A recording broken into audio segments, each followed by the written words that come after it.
Wow, good evening, everybody. Good evening, and thank you all so much for coming out tonight. We have a packed house, and we're here to celebrate Polish exploration. And by the way, just as a preparation for tonight, I got some primers from some of my friends as to the depth and breadth of Polish exploration, a little bit of which I'll talk about here in a second.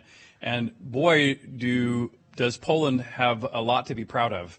You have an incredibly rich and high-reaching history with exploration, which you, as a country, I think you should be proud of. And frankly, as the Explorers Club, we are proud of to have so many of you as members.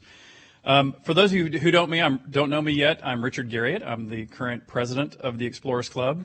And I know at least half of you I know are members, but for the other half who haven't had a chance to be here in this club, let me give you a bit of a welcome.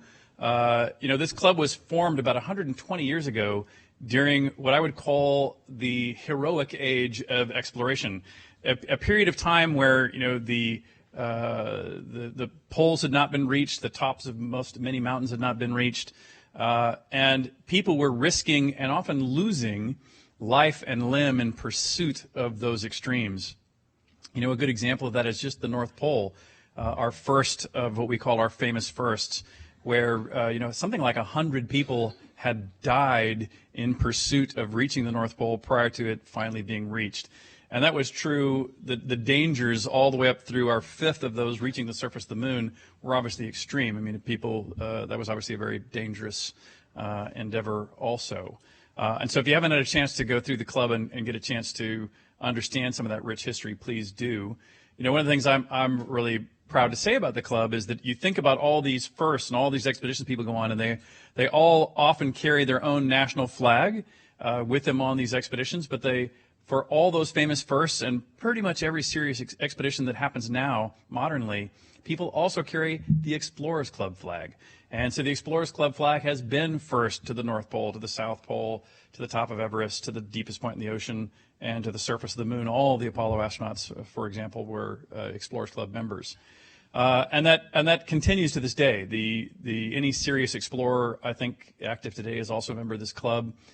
We send about 200 expeditions out with carrying our flags. Most of them are hidden out here behind the screen, but you can see one of the modern ones here behind me and what they started like over on the left-hand side, 120 years ago. But we're now in what I would call a new golden age of exploration, a time when modern technology has not only opening new frontiers, a lot of ones that I've had a chance to get a chance to go do, with machines and technology that allow you to survive in relative comfort to get to these once very difficult to access areas. But we also now have tools that we carry with us that allow us to do things like, when I was just 20 years ago, when I was going down to, say, hydrothermal vents on a submarine, we would spend a month and a lot of money to bring back one sample. And modernly, we now have people going out in the field with pocket-sized gene sequencers who are canvassing every square meter around every point of interest, around everything on the entire surface of the planet to map the true biology of the Earth in ways that were unimaginable 5 years ago, much less 10, 15, 20 years ago when I was really started this kind of stuff.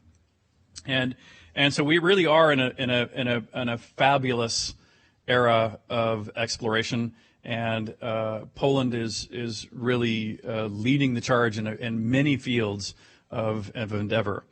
And so with us tonight, by the way, pardon, I've got a number of things I would like to get through of thank yous and introductions. But let me just mention we have a number of really wonderful VIPs with us. Adrian Kubicki is obviously here with us. Who not yet? I'll bring you up to speak here in a minute. Sorry, I was just saying welcome. He's the Consul General of the Republic of Poland in New York. He'll be speaking after me, but I beg your pardon here to do a few more introductions here. First of all, Stanislaw Starnowski, the Deputy Consul General of the Republic of Poland in New York. Kozinski Tedious is here with us, I believe, too, the Secretary of State of the Prime Minister of the Poland office. Or is he hiding out? Also with us from the club side, Julie Chase, who is a Sweeney medalist, one of our highest award winners, and chair of our UN committee, is back here. Obviously, Piotr Chiminski is here, who's you'll obviously be hearing from a little bit later as well. Monika Rogazinska is not able to join us in person, but she was actually the person who founded the Polish chapter back there in 1993, I think it was. And she also later became a Sweeney medalist of this club for her contributions as well. And Mariusz Zaowiski. Thank you. I meant to apologize in advance for how I'm going to slaughter all these names. I apologize. Who is the current chapter chair of the Polish chapter? So thank you all for being here with us as our group of VIPs. And as I mentioned up front, as I was given a little bit of research here by Julie of just the amazing history that Poland has with exploration. I just copied over some of the ones I thought were just real highlights. The Polish expeditions have carried the Explorers Club flag many times to the North Pole and the South Pole, Rapa Nui, winter climbs of K2, Peruvian Andes, Antarctica, Africa, underwater archaeology, Sierra Leone, to name a few. Going back all the way to 1993 when Monika founded the chapter. Then by 1995, they made the first expeditions that went to both the North and South Poles. Just a few years after that, Andrzej Zawada, if I said that one more or less, thank you. A great Polish climber, was the first to do a winter ascent of Mount Everest. Now, by the way, I've done more or less 4 of the 5 famous firsts, but the one I have no intention of doing is climbing Mount Everest at all. It is too hard, too miserable, and too high a probability of death. And so you add to that doing it in the winter, and it was going like, that is crazy talk. And the fact that a Polish climber is willing to do that is, pretty laudable. 2021, pardon my pronunciation again, Wielki Krzysztof was the first person honored by the Explorers Club as one of the great Polish explorers. He received what is our Lowell Thomas Award in 2001. In 2004, which was the 100-year anniversary of the Explorers Club, we gave a citation of merit to Monika, who formed the club. In 2004, you guys, the Polish group, led the first North and South Pole simultaneous in the same year with a disabled teenager, a 15-year-old who had lost a forearm and part of her leg, who made expeditions to both poles in the same year. In 2005, our ECAD featured the film about that. In 2005, also our own Julie Chase, did an Explorers Club flag expedition into the Gobi Desert and helped find the most famous dinosaur fossils that exist. It's this fighting dinosaurs where a velociraptor is fighting with a protosaurus that were trapped in a landslide. It's an amazing three-dimensional. I'm getting a correction, I think, from Julie. A Polish team founded in 1971. They found the fighting dinosaurs, which is one of the most famous fossils ever. I simply came back here and reported and told everybody else about it. Julie got to claim the credit for the Polish team. Julie is also of Polish descent, so she does get some credit there too. But anyway, you get it. The list goes on. It goes on and on and on. Those are some highlights. I mean, truly, Poland has clearly outsized contributions in exploration, and so it's. I think tonight we're going to hear about some that will, of course, astonish and amaze. I need to make sure that I tell you all, if you have not yet gotten tickets for tomorrow, you're going to come back and see the screening of Godspeed Los Palacos, about the legendary group of the kayakers, including Piotr, who went. Yes, of course, and Andrzej is here, who is a member of the team. If you have not gone outside yet, there's something we should have thought of a way to announce prior to you going and getting some food and drinks. But Out on our back deck is a little showcase of some of the images and data associated with that expedition and other Polish expeditions. So please go out and check that out.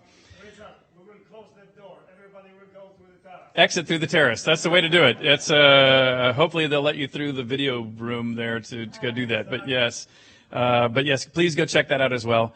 But now, without further ado, let me please welcome up Adrian Kubicki, Consul General of the Republic of Poland in New York. And apologies for the pronunciations.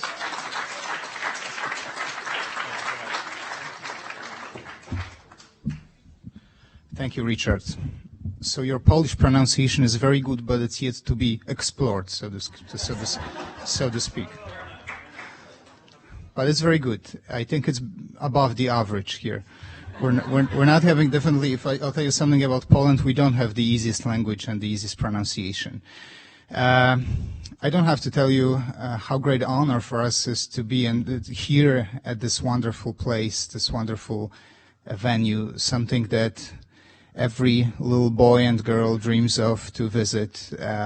Everyone who's curious about the science, about the explorations, about the world and beyond where we live, our planet.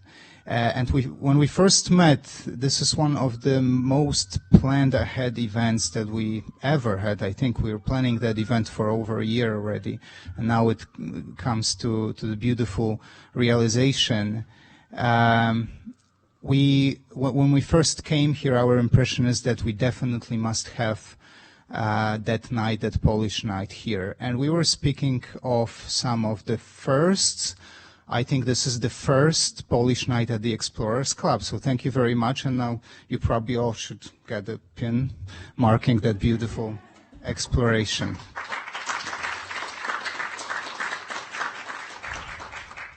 So I should leave you with an open invitation to Poland, country that has gone through a lot of history, some of the most painful, but also some of the most beautiful moments in the history, always being at this spot, globally speaking, where the world was changing.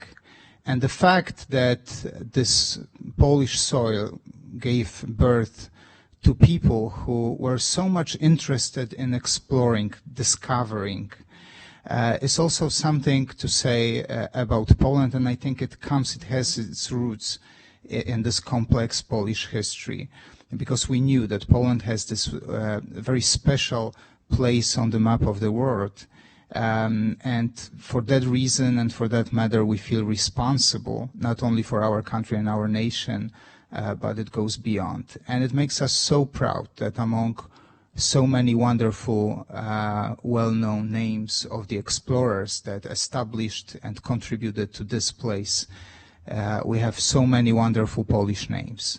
I won't even try to mention them, because there is a huge risk that I will forget to mention one or two names. But you know that this contribution is huge. We are very proud of having a Polish chapter of the Explorers Club, and the work that this Polish chapter is still doing to help, to influence the research, to work in a scientific way, to explore and get to know where we are from and the challenges that are ahead of our planet and the place where we live. I think that something to say about Poland is also that we do believe in research and we do believe in science. And we appreciate all the efforts and we want to contribute and being involved in all the efforts that are taken in order to make our planet, this place, a better place. Polish people climbed all the mountains, traveled through all the seas, went up to the space, only one person so far, but we're working on more, went to the depths of the oceans, but you know that in these days we have different mountains to climb, and as you know, Poland is right there also being involved in providing, again, in the history, providing help for others. just right at our doors. We have the ongoing war already for several months, and Poland is there to help Ukrainian brothers and sisters in their efforts to preserve their independence.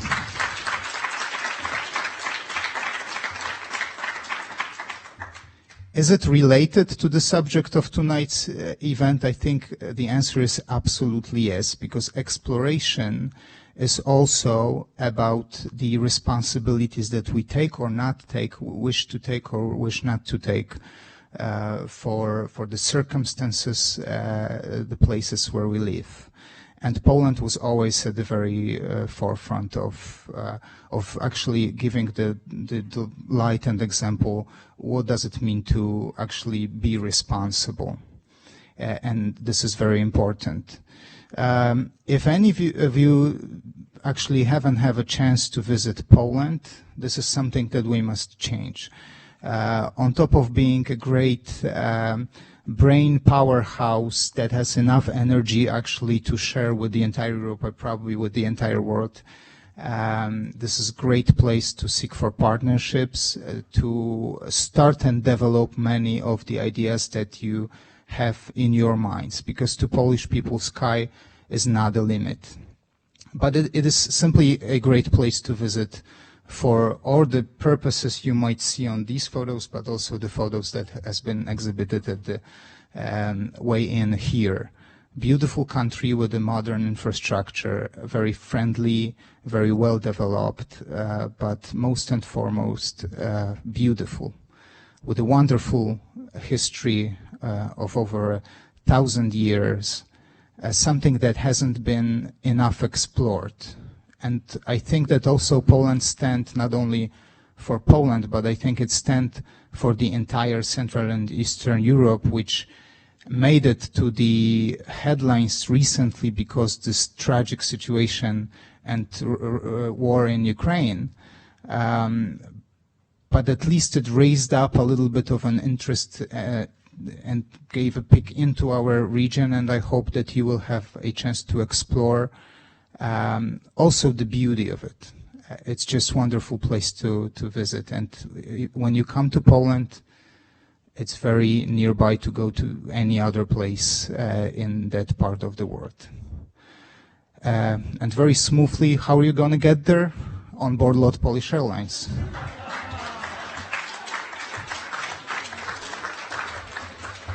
It's the easiest way to get there, and it's not an advertisement, it's simply just a fact. Ladies and gentlemen, very smoothly. I wanted to say thank you to many people, but first and foremost to people who brought it about. First of all, to Richard for having us here and for trusting us that we will have a good event and we will fill up the room. I wanted to thank, special thanks to Piotr, who was very insistent in terms of making this done and kept his eye on the progress throughout the year. I wanted to thank to Mr. Andrzej Pietowski for keeping an eye, representing the Polish chapter, and for being with us tonight as well. And special thanks to our Secretary of State from the Chancellery of Prime Minister, Mr. Tadeusz Kościński. He probably has to go soon because he has an airplane to catch, but it's wonderful that he found time to... Always on time.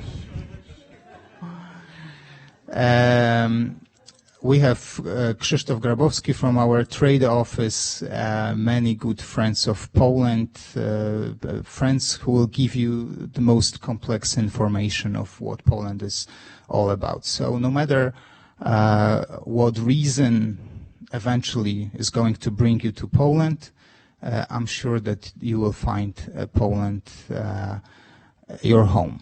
Hospitality of Polish people and Poland is something that cannot be even explained. You have to experience it. So I hope to see you all in Poland. We keep our fingers crossed for all Polish explorations that are ongoing and the future explorations.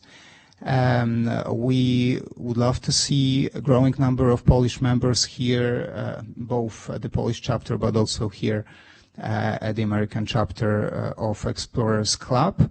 And please, if you have any questions, any concerns, we are here to answer them. This evening will be very informative to you, but I hope that we can stay in touch. And this is first, but out of many Polish nights here at the Explorers Club in New York City. Thank you very much.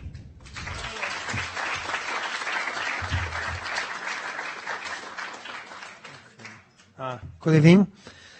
My name is Andrzej Pietowski. I'm a Vice Chairman of Polish chapter of the Express Club. I would like, on behalf of our chairman, Professor Mariusz Ziółkowski, and all our members, to invite you to this beautiful evening. I'll be very short, so I would like to say to Mr. President Garriott, Mr. Consul Kubicki, Mr. Consul Stachurski, Mr. Representative of Commerce of State Mosiński, and other distinguished explorers and our guests, I would like to invite you to our presentations. There is 7 presentations.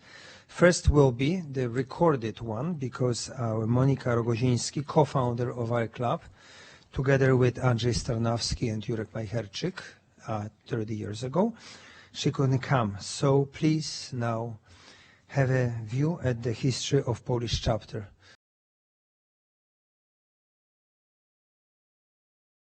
The Polish chapter of the Explorers Club was founded in 1993. The ceremonial inauguration took place at the Royal Castle in Warsaw. Poles were already members of the club before the Polish chapter was established. As co-founder of the chapter, I would like to recall some of their discoveries. Next month will mark the 100th anniversary of the British archaeologist Howard Carter's discovery of Pharaoh Tutankhamun's tomb in the Valley of the Kings. In November 1922, Carter and Lord Carnarvon, the sponsor of the search, opened the first burial chamber. In February 1923, they opened the sarcophagus. 2 months later, Lord Carnarvon died. Over the next 12 years, 8 of the 58 people present at the opening of the pharaoh's tomb died.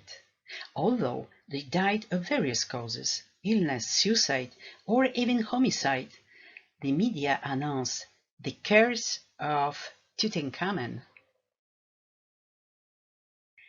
In the early 1980s, the news spread around the world media. Has the Pole traced the curse of the pharaohs? The curse of Tutankhamun explained at Wawel? The strange case of Casimir's curse. These sensational newspaper articles were caused by the publication in Poland of the first chapters of the book Curses, Microbes and Scientists. Its author was Zbigniew Święch, a journalist and popularizer of science. Correspondents of foreign media in Poland captured the topic. Wawel Castle and the cathedral in Krakow, the former capital of Poland. The first cathedral church was built here over 1,000 years ago. The cathedral became the coronation and burial place of the kings of Poland. The tomb of King Casimir IV Jagiellon in the Wawel Cathedral. The burial chamber is located under the floor of the chapel. Casimir Jagiellon was King of Poland and Grand Duke of Lithuania. He ruled the largest country in 15th century Europe. He died in 1492, the year Christopher Columbus made landfall in the Americas. Casimir's wife, Elizabeth of Austria, was called the Mother of the Kings of Europe. She gave birth to 13 children. The modern crowned heads are also descendants from this royal couple, the late British Queen Elizabeth II, the King of the Belgians, or the Prince of Monaco.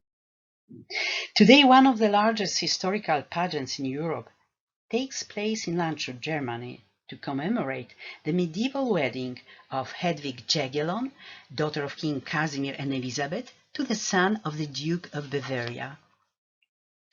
On Friday, 13 April 1973, For the first time in almost 500 years, scientists looked through a small hole into the burial chamber. The Archbishop of Krakow, Cardinal Karol Wojtyła, the future Pope John Paul II, gave permission for researchers to open the tomb of King Casimir. The researchers entered the tomb. The Cardinal also did so. The first three witnesses to the opening of the tomb died in 1974, a few weeks apart. They were people in their prime. They died of a heart attack or stroke. During the next 10 years, 15 of those who examined the tomb and the royal remains died. Zbigniew Święch, who also visited King Casimir's tomb, went on an expedition to the laboratories of scientists and archives in Europe and the USA. He also traveled to Egypt. The investigation, which he described in his book Curses, Microbes and Scientists, indicates that the deadly microbes that survive in the royal tomb are probably to blame for the premature deaths of these people. Zbigniew Święch was invited to join the Explorers Club by the club's president. He became a member of the club in 1987, 6 years before the Polish chapter was established. Venezuela, 1977. A Polish expedition of speleologists is preparing to set off for the Virgin Sirzaryama Plateau. It races above the Amazon jungle with vertical cliffs. The targets were mysterious, regularly shaped craters. At their bottom, entrances to underground passages were spotted from a helicopter. In Venezuela, the expedition leader, Maciej Kuczyński, received a phone call. A stranger informed him that he had flown in specially from the United States. He asked for a secret meeting. He said that the lives of the expedition participants might depend on it. Maciej Kuczyński knew that on his return to Communist Poland, he could face prison for meeting the unknown American, as he guessed, a military man. The stranger, on arrival, placed 2 photographs on the table. Both showed almost identical cave chambers, with the bottoms strewn with boulders and a circular, smooth, pink vaulted ceiling. One photograph of a cave was taken in the Sirzaryama crater. The photograph was taken by a man who had recently become the first person to briefly touch the plateau with his foot, lowering himself from a helicopter. Photograph 2 was taken in the state of New Mexico after an underground nuclear explosion carried out 500 meters below the desert. The caves looked almost identical. "Do you know," said the stranger, "that you may be at risk of lethal radiation? Do you have the equipment to measure it?" We do not know how the cave in Sirzaryama crater was created. The exploration of the caves at Sirzaryama by the Poles yielded the speleological discovery of the century. They discovered caves in quartzite, a matter as hard as steel and as clear as pink glass. They saw gigantic underground chambers, the walls sparkling with crystals, like treasure caves from a fairy tale, with red rivers flowing through their bottom. They discovered caves formed by underground volcanic eruptions. Maciej Kuczyński, outstanding speleologist, polar explorer, writer, became a member of the Explorers Club in 1982. He was co-founder of the Polish chapter and chapter chair for a decade. The first Pole in the Explorers Club, Henryk Arctowski, was forgotten in the club. Today it is easier to understand the dramatic circumstances under which he ceased to be a member. Here is the wooden sailing ship Belgica in the Antarctic. When it sailed from Antwerp in August 1897, there were 19 people on board, Belgians, Norwegians, a Romanian, an American, and 2 Poles.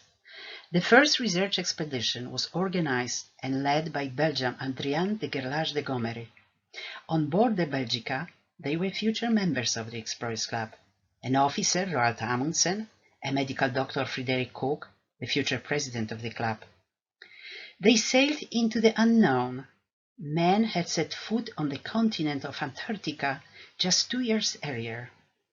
Henryk Arctowski became the scientific leader. He was well prepared for this role. Arctowski is considered Russian by those unfamiliar with Polish history, as he held a Russian passport. He was born in Warsaw under the Russian partition, when Poland was not on the maps. He was educated in mathematics, physics, chemistry and geology in Belgium, at the Sorbonne in Paris, at the Collège de France, and at École des Mines, mining school. Feeling Polish, he changed his family name Art to Arctowski to have a Polish sound. He was 22 when he got a job at the University of Liège. Gerlache de Gomery met him there.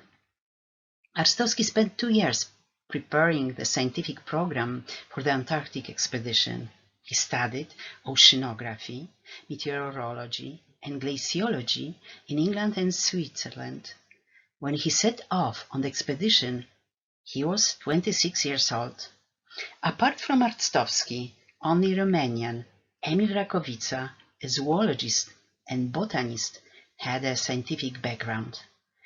The Antarctic ice trapped the ship for 13 months. During the summer, they carved a channel in the ice for a month. Finally, they got out into open water. After 2 years and the first ever Antarctic overwintering, the expedition returned to Belgium. The result of the expedition was a comprehensive scientific report on geology, glaciology, meteorology, oceanography, atmospheric optics, and the phenomenon of the aurora borealis. Arctowski published it in renowned periodicals. He set the standards for polar research. He was the first to present projects for international Antarctic research. In 1909, he arrived in the United States, summoned as a mediator in the dispute between Frederick Cook and Robert Peary over who reached the North Pole first. He stayed in the States. He organized the Natural History Department at the New York Public Library and headed it for 10 years. The outbreak of the First World War found him in New York.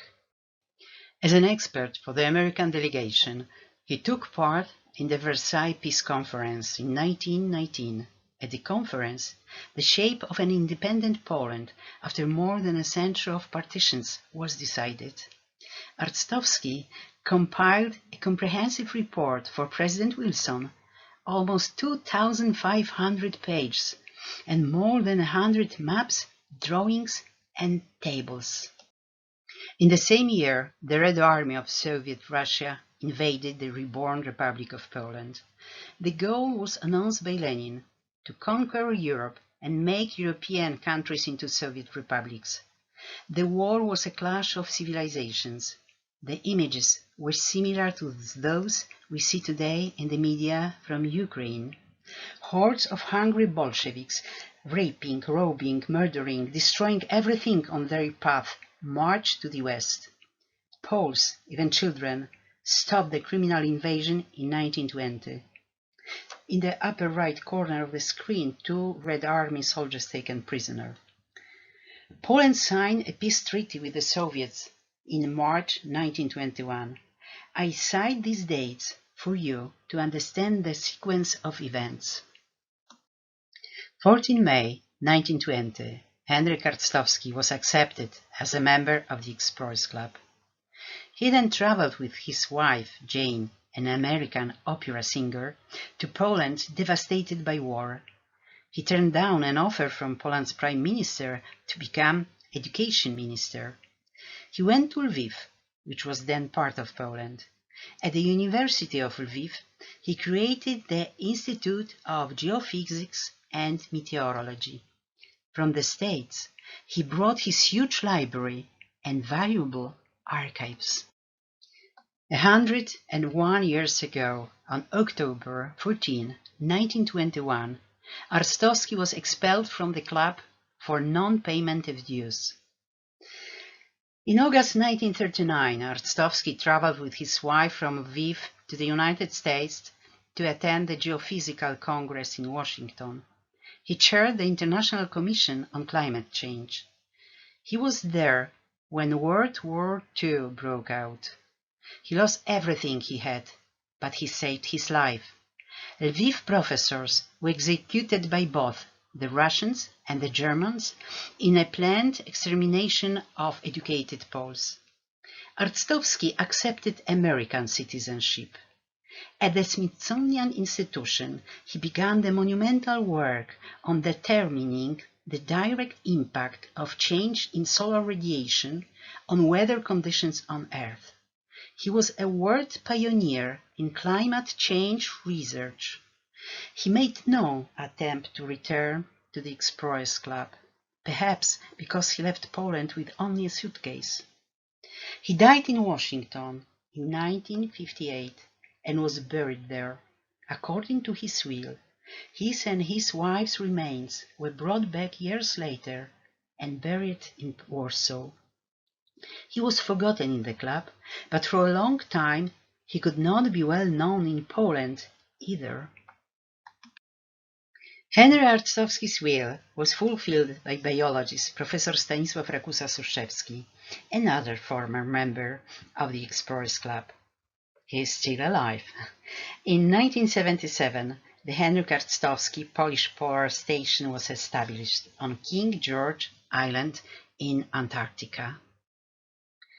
Professor Maria Agata Olech, outstanding lichenologist, the first woman to lead a polar expedition in Antarctica, member of the Polish chapter on an expedition with the flag of the Explorers Club at the Arctowski Polish Polar Station.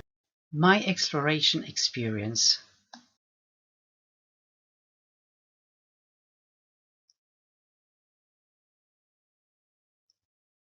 And research on the history of exploration allow me to conclude.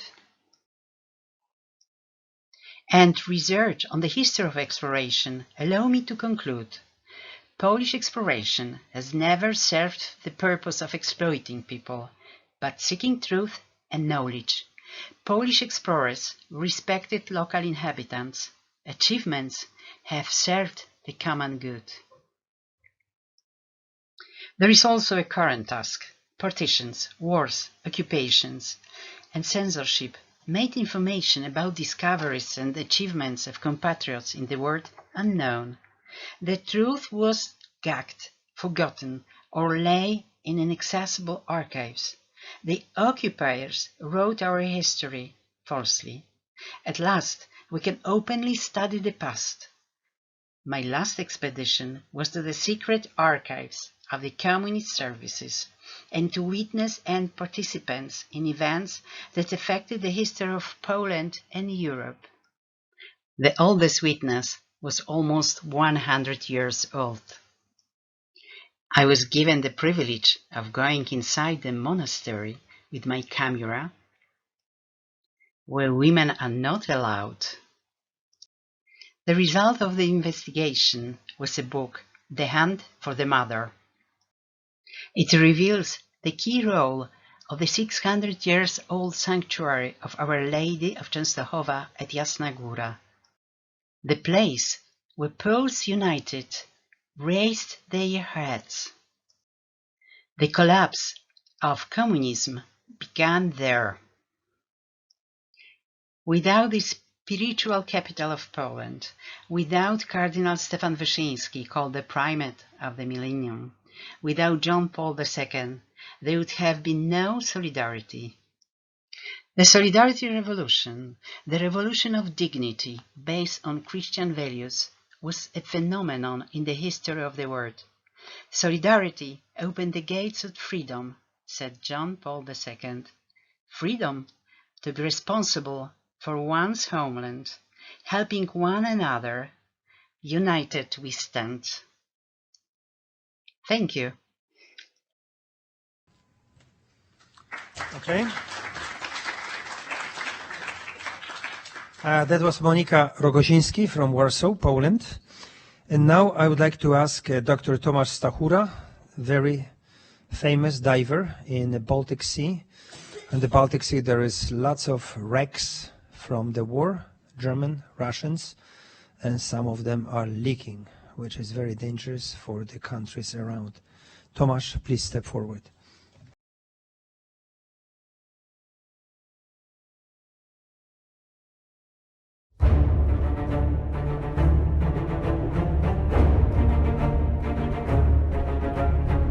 Jeśli coś na dnie się znajduje, to my to znajdziemy.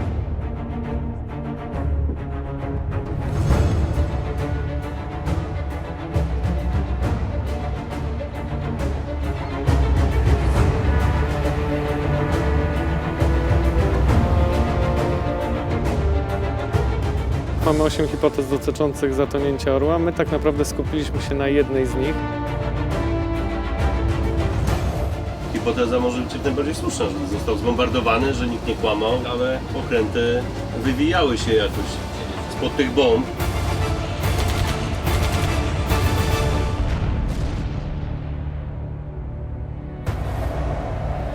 Możliwość poznawania ich życiorysów i ich patriotyzmu jest dla nas równie cenna jak znalezienie samego orła.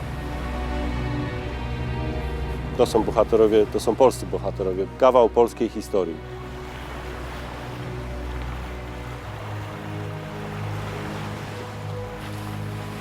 Mamy teraz możliwość oddać im cześć w miejscu, gdzie prawdopodobnie zginęli.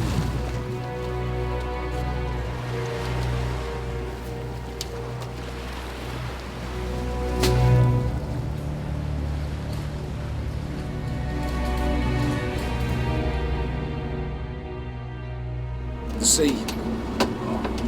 No good for work.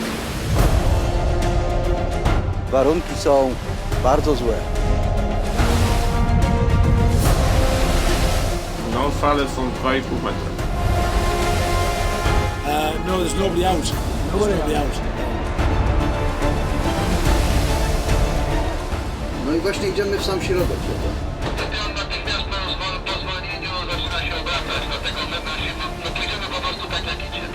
Dobrze, jesteśmy gotowi, możemy zaraz zmieniać linię.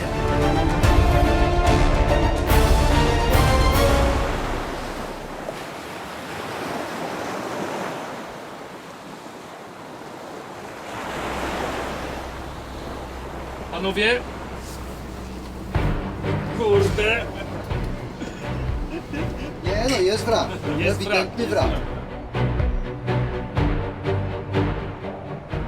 So when we come back to it, hopefully, if we find it, get on the radio when we come back in, we'll have a big crowd on the bridge.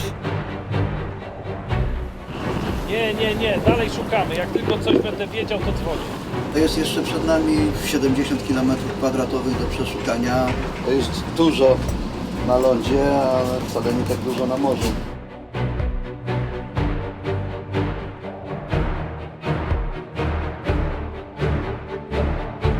Wszystko to, co mieliśmy do zrobienia, zrobiliśmy. Jedziemy dalej, szukamy orła do skutku, bo tą historię trzeba dokończyć, trzeba ją opowiedzieć.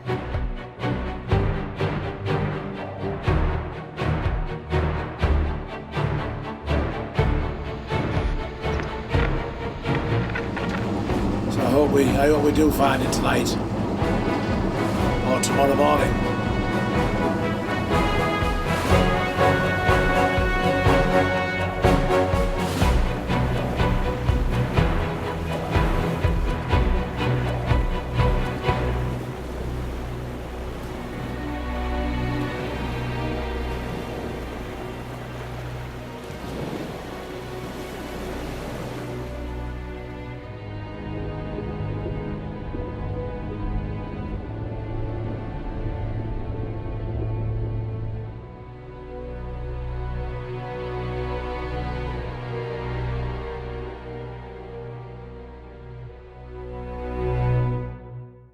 My name is Tomasz Stachura and I'm the founder of the long-term project Santi Find the Eagle.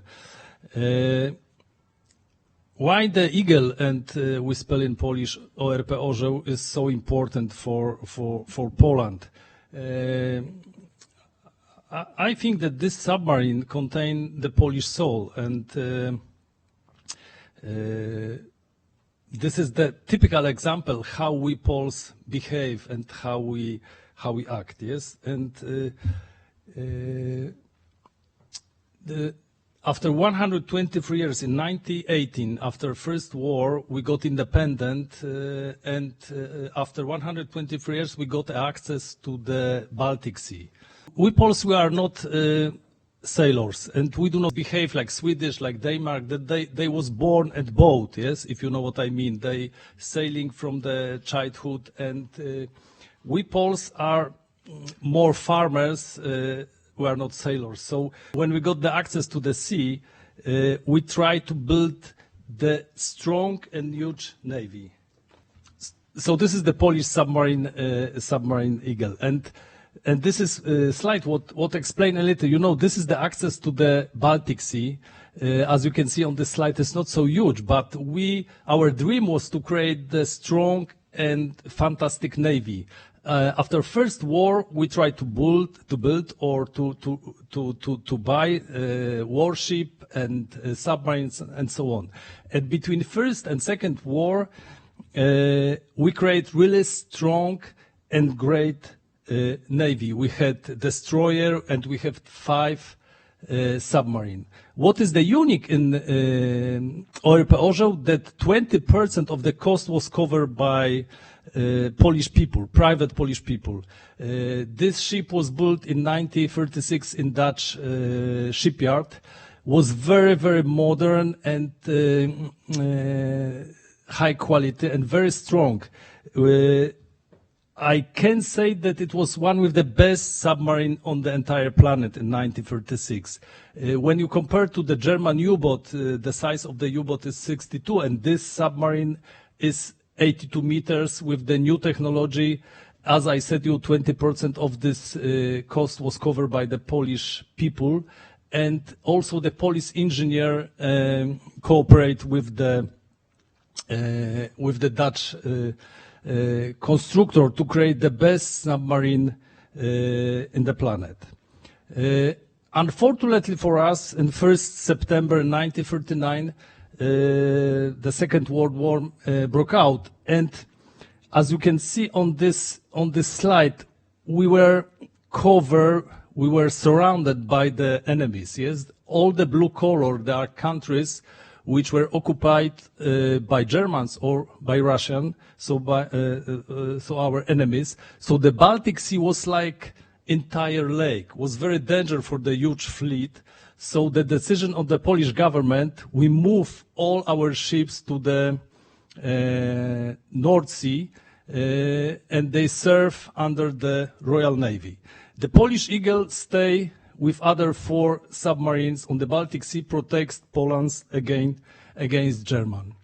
And some of them, like ORP Burza, Błyskawica, and Grom, was sent to the North Sea. And I had great opportunity to dive on this. This is ORP Grom, one with the great Polish destroyer.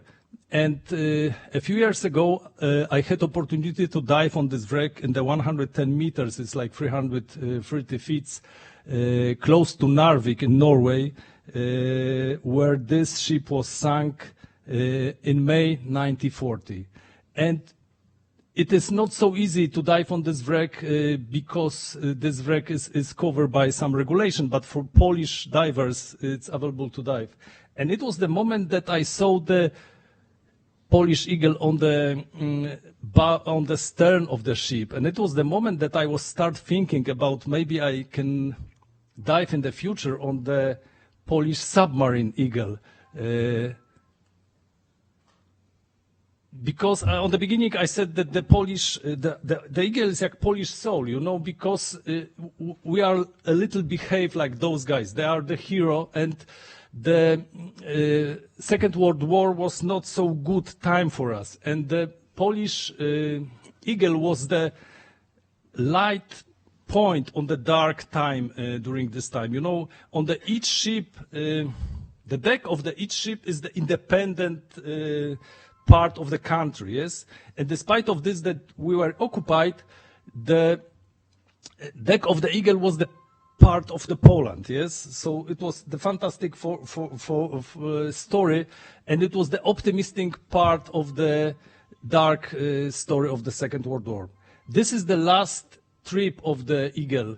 This is Gdynia, where I live, by the way, and this is the last trip we were, the Eagle stay in Tallinn, and because of the some decision of the Russian and German were occupied and escaped during the night to the west. And it was one of the most interesting story, because those guys, an average, most of them, they were like 27, 20 years old. So the crew of this was really young guy, and they decide to go to the west without map and without guns, without anything. They just have ship, and they go to Rosyth in October 1940, and then they serve under the Royal Navy, and they did 6 patrols, and some of them was very successful. For example, they sank in May 1940, they sank Rio de Janeiro, the German cargo ship, and due to this they stopped the invasion for Norway for 2 weeks.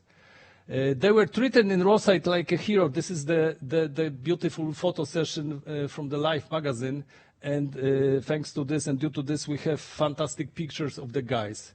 This is Kapitan Jan Grudziński and the first officer Andrzej Pietowski. And come back to our project. You know, when I was a child, we all knows the story about the Eagle. So for me, it was so natural that Polish Navy had some long-term project to searching for the Eagle. And to my surprise, when I start to interested in it appeared to me that only occasional expedition was 2006, 2008, 2010, and 2013 made by Polish Navy. So our project started 2014, and this is long-term project till to pandemic time. We organized 9 expeditions in 7 years. I involve a lot of volunteers to this project, and we promise ourselves that we will be looking for the Eagle. We will be searching for the Eagle till to happy end. I want to say that this project is financial, but private money. Mostly is 90% of the project cover my company Santi, and we all work as volunteers. And till today, we organized 9 expeditions.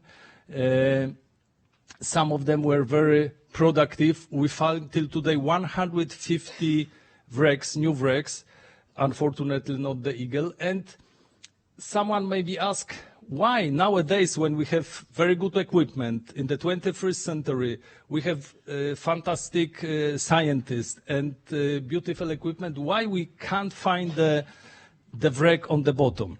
The answer is very simple, because it's very expensive. I give you an example. On the all North Sea, during the First and Second World War, sank 194 submarines from the First and Second World War. Only 100 till today is found, but still 94 is, they are looking for the discovery. And this is the district which we check very carefully. We check 1,200 kilometers, square kilometers, during 2 years. This green square is like 3 weeks everyday work. And if you compare this to all North Sea, you have the answer how difficult it is, yes? So we have the job till to end of our life, yes? Thank you very much.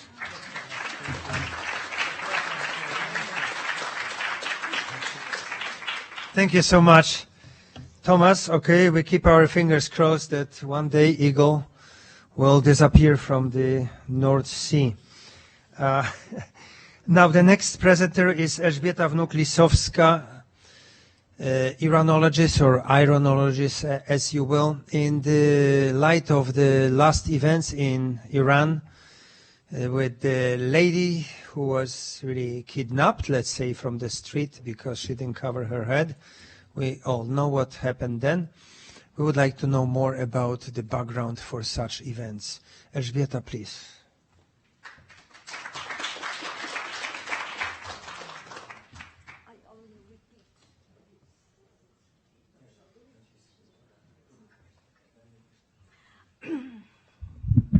It's Hafez and water pipe. Hafez is a symbol of culture, Iranian culture.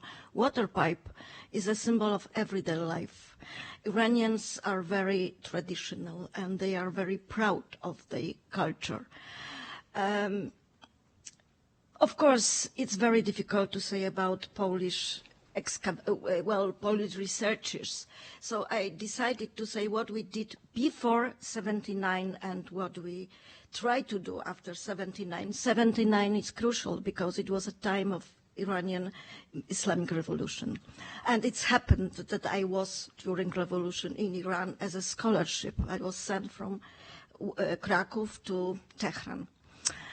Okay, I would like just to mention my professor, Władysław Dulemba. He's absolutely exceptional because he translated the whole Shahnameh. Shahnameh is one of the most important book of Iranian culture. It's 50 times more than Iliad. So you can imagine how a lot of work one can put to do this. The other one is the lady, Maria Składankova. I like her very much because she really deep out in mythology. And she showed how many common threads, all of us, it means Polish, Russian, Lithuanians, Germans, whatever, all Indo-European community can fight in Iran mythology. I can't give you an example because I don't have time. After 79, of course, we still translate a lot and we very much are concerned with what we saw before, but also we are very much interested in everyday life. It's what's happening in Iran, just also because it's a little bit remind us our history of our 80s and the beginning of the solidarity movement. And there are some paradox of Iranian revolution. When they won, it means in 79, it was a lot of slogans like, for example, more school for girls. Not only for girls, but it was important, more school for girls.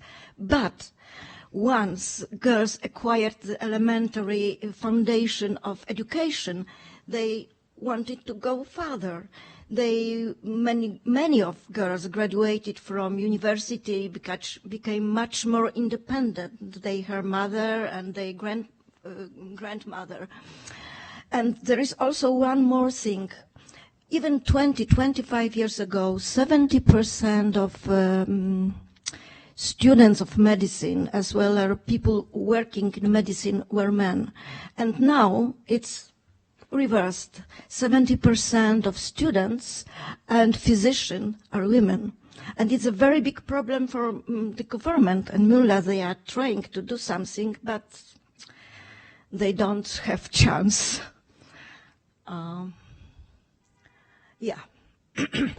Look at this picture. There are girls.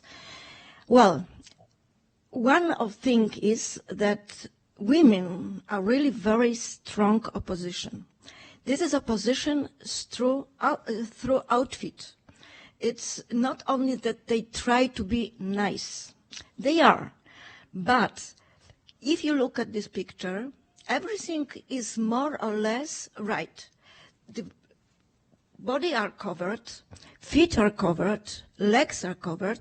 Only me and one of the girls here. is a little bit too short sleeve, and she also, me is hopeless, of course. She is wonderful. But anything is right, because this garment is a little bit resemble to mullah's garment. So it's a kind of delicate joke. You know, it's a kind of conversation with the government. What do you want from us? We are covered. What do you want? But they are colorful like birds. And there are three sisters, and they do this dress themselves. And this is kind of protest, and it's really very strong. One thing I would like to show you, look for shawls. Iranian women, they don't like headscarf. They prefer to have shawl. Why? Look, they have beautiful hair. A lot of hair, they are really very beautiful. But when they put shawl, it's usually like this. They make hair like this, and the shawl just go up to this moment, and the head is opened. And they are really, if somebody from the revolutionaries, let's say, it means the soldiers come and say, oh, your head is uncovered, they are really very strongly against, and they really, it's not a quarrel. I try to find the proper word. It's something like pugnacious. They are brave. They are not, they say, what do you want from me? I'm covered. Oh, like this, okay. And another paradox is that it's liberation, in a way. The revolution was also the fact that women were liberated. Why? Because usually before 78, 79, when I was in Iran, of course, the girls were like we, it means jeans and T-shirts, but they have to come back early at home. It was, you know, their mother, father, brothers, they insist that you are a girl, you have to behave, and you have to come back. And now it has changed. Now they are the member, the very active agent of a revolution. Of course, they didn't know what will happen, but they really try to support men and their brothers. And they really work a lot. They support, for example, leaflets with Khomeini speech. And because I have to say that people that time, they didn't like the Shah rules. For us, it was interesting. For the Iranians, it's not so much, because a lot of people were in prison that time. And let's look like that. When I arrived to Iran, I will tell paradox number 3, that when you hear Allahu Akbar, it's not always the expression of faith and religious commitment. That was my story. When I arrived, it was middle of September, looks very nice, a lot of sun. And at the end of the first class, we heard sharp shouting, explosions, and our teacher, professor, asked us told us, lie down under the desk. So we did it. And after some 2 hours, 1.5, when I finally went outside, I saw, of course, the empty street.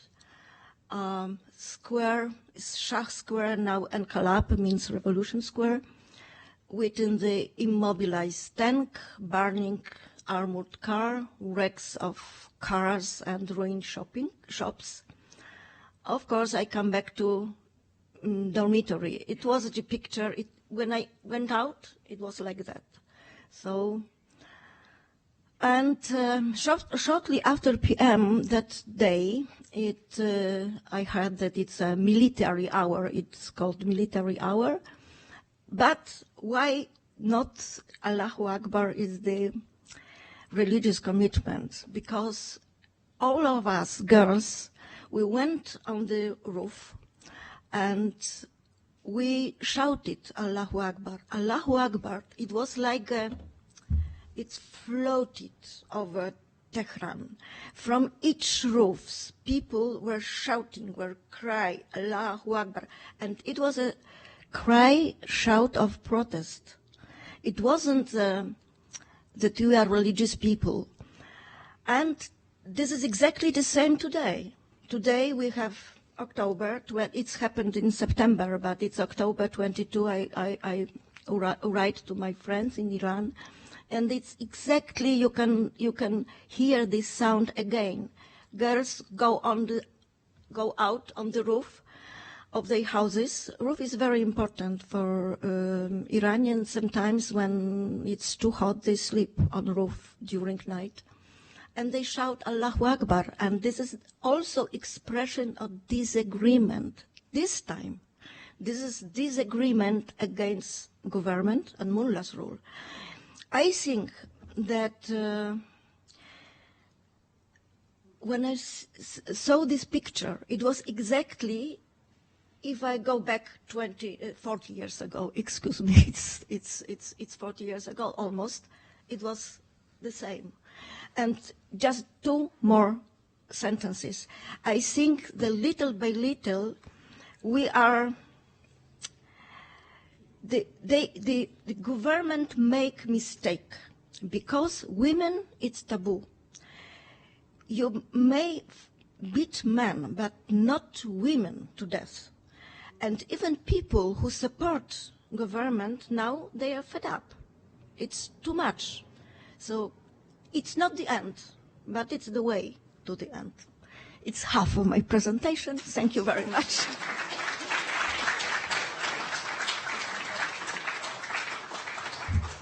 Elżbieta, thank you so much. Okay, you know, freedom was never given. We have to fight for it. So, women power, yes? Yes. And also, gentlemen, also we have to think over our relation with the beautiful part of our humanity. Now, the men, the best student of Poland, elected 1 year before, then PhD in Switzerland. And the crazy man, every 2 weeks he is in Siberia. And our new acquirement of Polish chapter, Maciej Besta.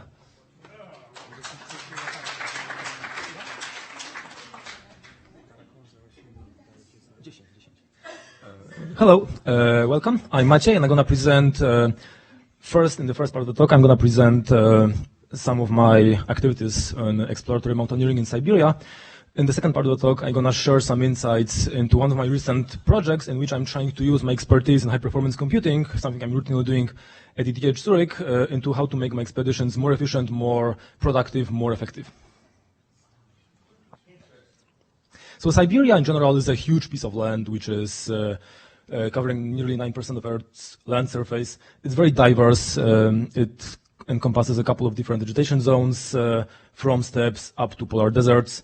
At the same time, it's very rugged and inaccessible because it's mostly covered by mountain ranges and mountain plateaus.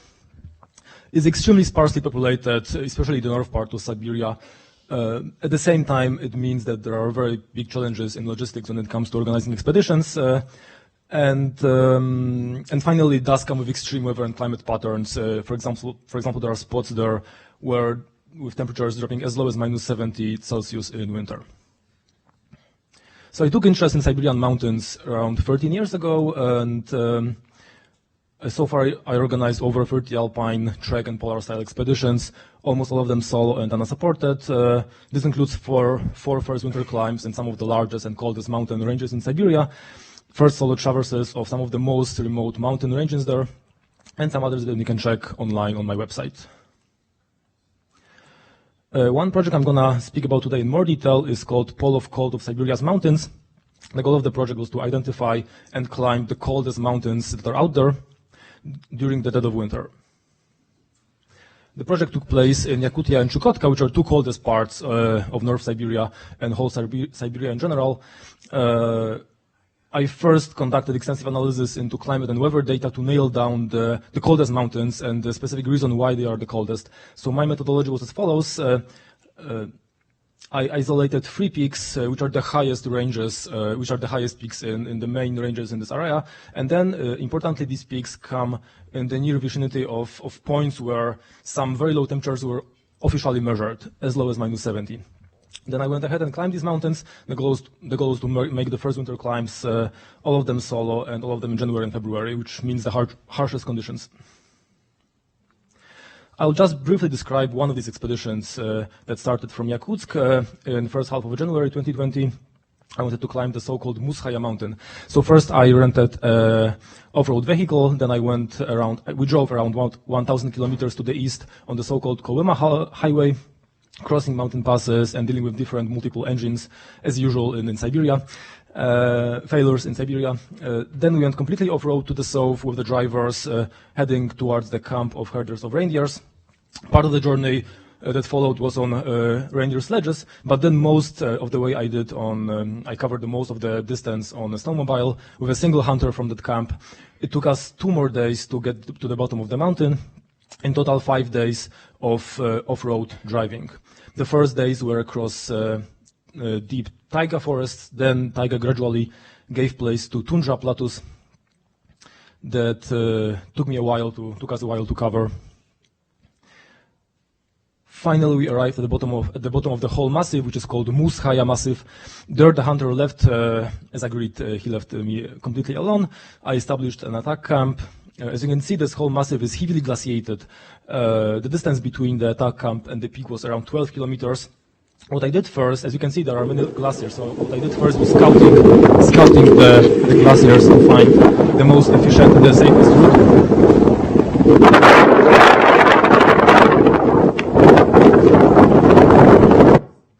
At this point, I was around 200 kilometers away from the nearest village.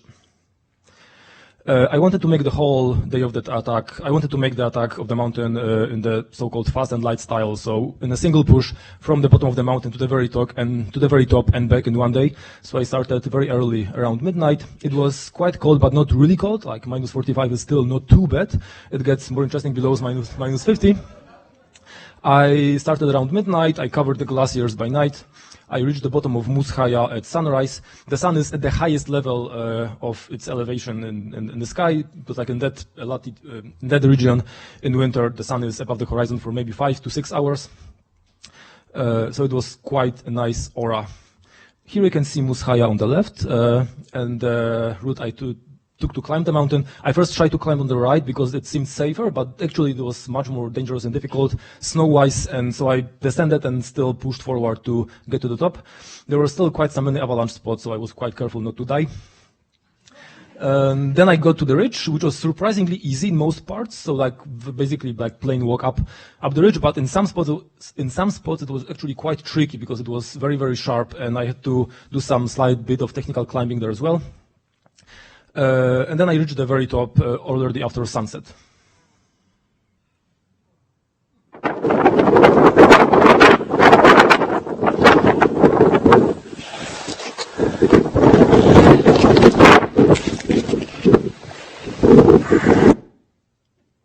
Then I went ahead in the next weeks and I climbed other mountains.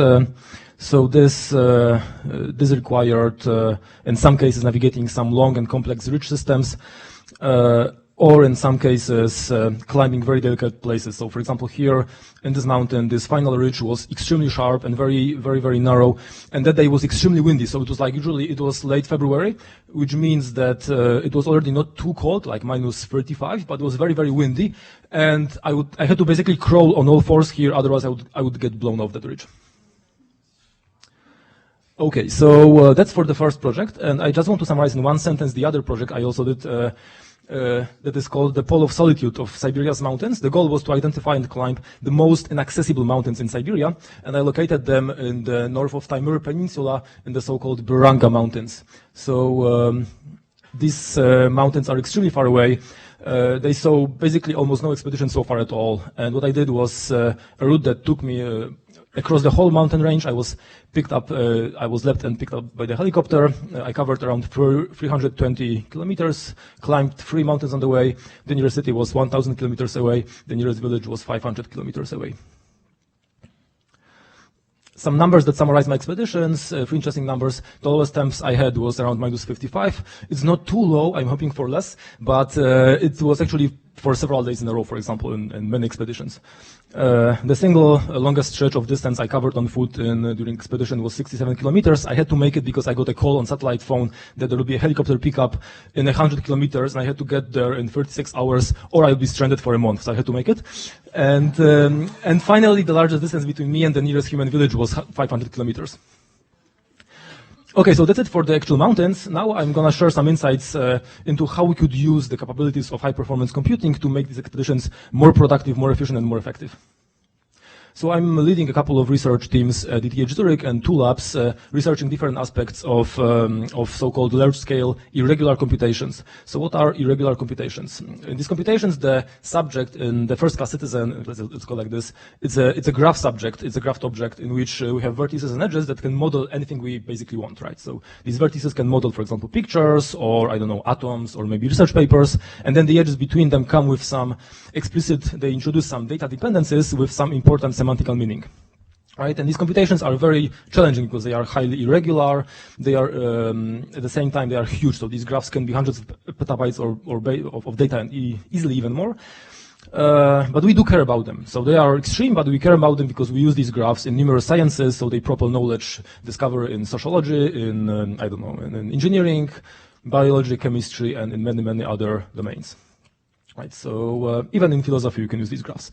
What I'm doing in research is understanding the nature of these computations, a couple of different fundamental classes of them, but more importantly on how we can use them and run them more efficiently on underlying heterogeneous massively parallel resources such as supercomputers or large-scale data centers.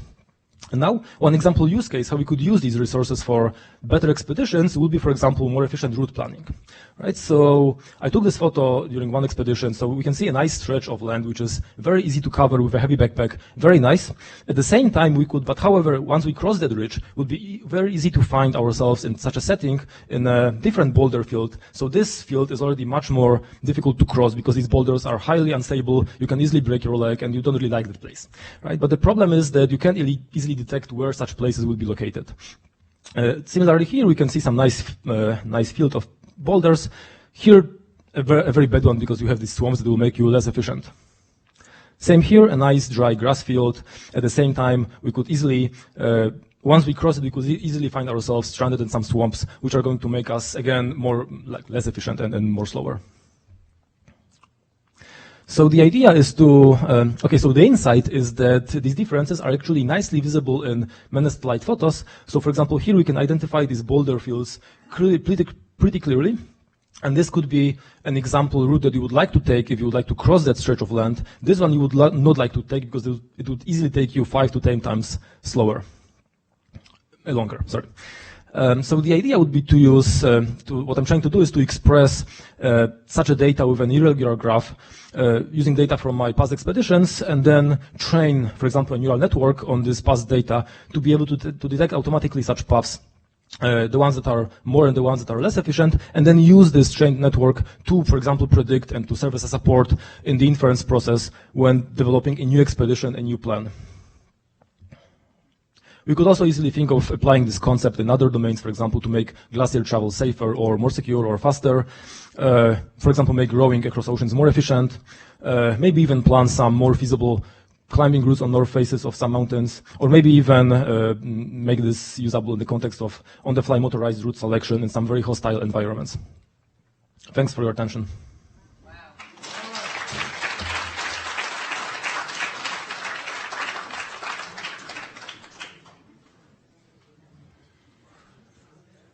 Wow, I am speechless. I was studying at the same university years ago, electronics on the vacuum tubes, triode and pentodes. So, Richard, if you want to climb Mount Everest, you have to reach Maciej Besta. first. He will just plot the best route for you, and you will make it. Okay, the next one is, of course, Poland. Poland, as you will see in next presentation, at one point we lost our country. We lost our superpower of Europe to our neighbors. So you see that we are very, very inventive people. But also Swedish invasion of Poland, 1650-1655 was the beginning of the collapse of Polish Republic. They were robbing everything. They took stones from the King's Palace in Warsaw, but some smart Poles made a hole in the barge that was floating down the Vistula River, and they sunk. And now, Dr. Hubert Kowalski, please tell us how you found those parts and how they were mounted again in the royal castle.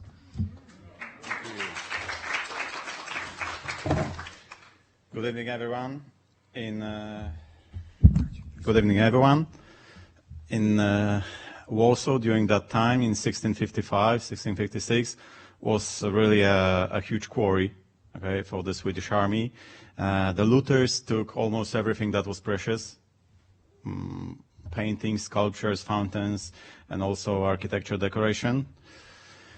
We knew about the situation, of course, for example, from archival documents, like the letters of our king, Jan Kazimierz, that the situation was that one of the cargo was lost in the middle of the river, Vistula River.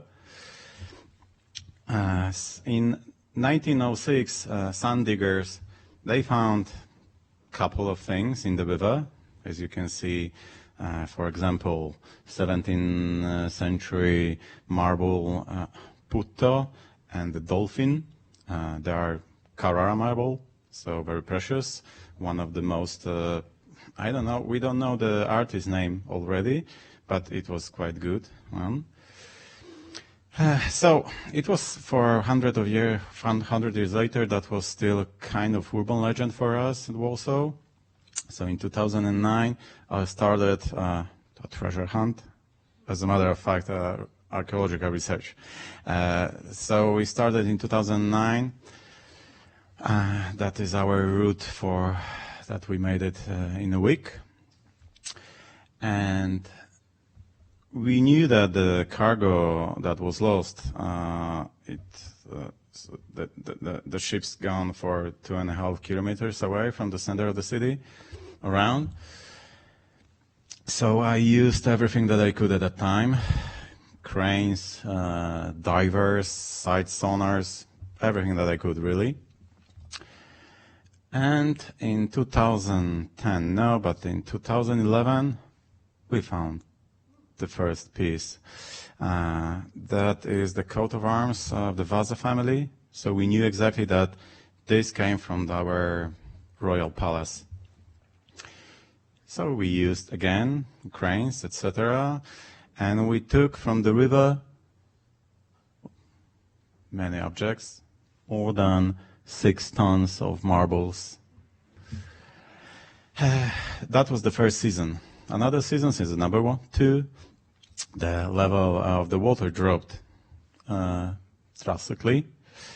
So on the one hand, it was quite helpful, but on the other hand, on the contrary, because the marbles, they were well, quite heavy, so 1.5 ton sometimes. So we used a helicopter to take them from the river. And that was the season number 2, more than 12 tons of marbles. We found things like that, decoration, marble decorations, fragment of bases of the columns, capitals of the columns, bases for the obelisks, almost 70 cannonballs, wheels for cannons. And this is quite important. We don't have this kind of things in museums nowadays from the 17th century, and they're in quite good condition. We found also 2 cannons. They are at the museum in Poland, in Warsaw right now. Another quite interesting pieces, pavement, Well, as you can see, they took the looters take everything. Part of a fountain, really nice one, and this is the state.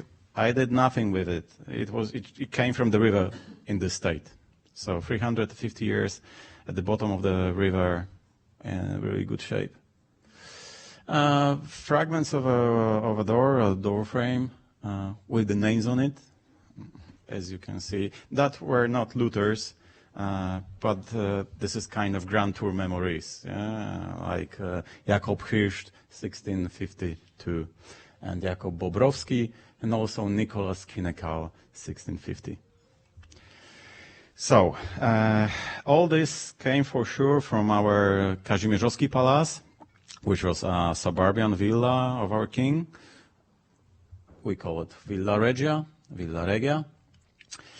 So as you can see, we tried to reconstruct the things from the river, and it turned out that this is an exterior monumental staircase of our palace. So they cut it into the pieces, took it on the barge, on the ships, and tried to get it to Sweden, to Uppsala, and to maybe to Stockholm. That was the first reconstruction, virtual one. Then we took all the measurements. As you can see, the staircase was 20 meters wide, yes. The palace, Kazimierzowski Palace, is a still existing building. Of course, it was transformed through the centuries. This is our rector's main seat. This is the university campus of University of Warsaw. So to be precise, I dig a hole.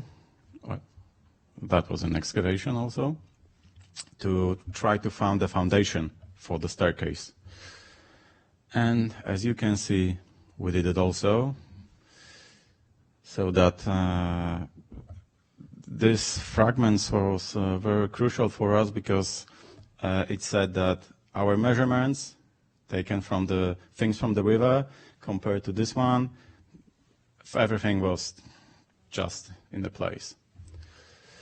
So this is the newest virtual reconstruction, and I can assure you that our staircase of the palace looked really like that. So that was a great palace of the 17th century, one of the beautiful, not only in Poland, but in the Europe at that time.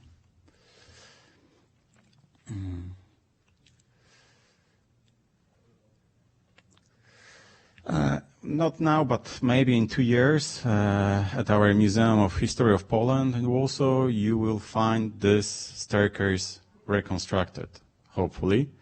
So it will be like that. And this is the main crew, of course, with Marcin Jankowski. But this is only like a peak of an iceberg, because the list of helpers for this 10 years project was like hundreds of people. Thank you very much.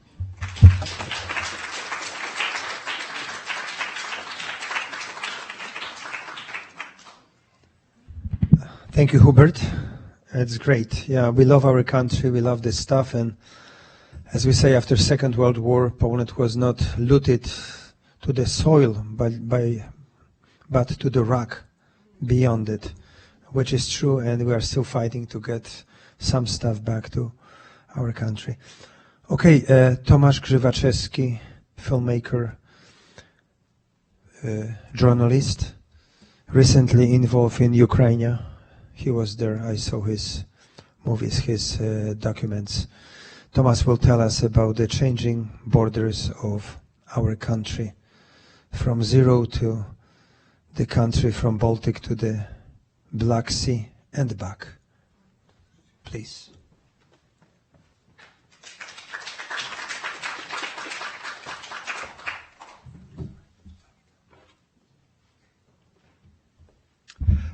Thank you very much for the invitation. It's a great pleasure to be here with you. And tonight I'd like to share with you the story of the erased borders, of the border of Second Polish Republic. Hopefully I will make it to start the presentation. Green one. Okay, yeah. But this is, when we are thinking about the borders, very often we think about the border poles. However, this is not the story about the things, not about the physical remnants of the former border, but more about the people, about the inhabitants of this lost border, of the witness of the history, who can still tell the story of the Second Polish Republic that existed in the interwar period, but also the history of how this border was erased by two totalitarianism of Nazi Germany and Soviet Union that destroyed Poland during the Second World War. Here you can see the map of borders that separated Poland from Germany, Czechoslovakia, Hungary for a few months, Romania, Soviet Union, Latvia, and Lithuania. And this country was, in terms of territory, totally different from contemporary Poland. Here you can see how it looks nowadays. And and I will focus on the eastern border that currently lies in the territory of Ukraine and Belarus, because unfortunately, particularly Ukraine is another time experiencing the ongoing war. And when I was doing this expedition, I was collecting the memories of the witness of history. It was only the history, the memory of war.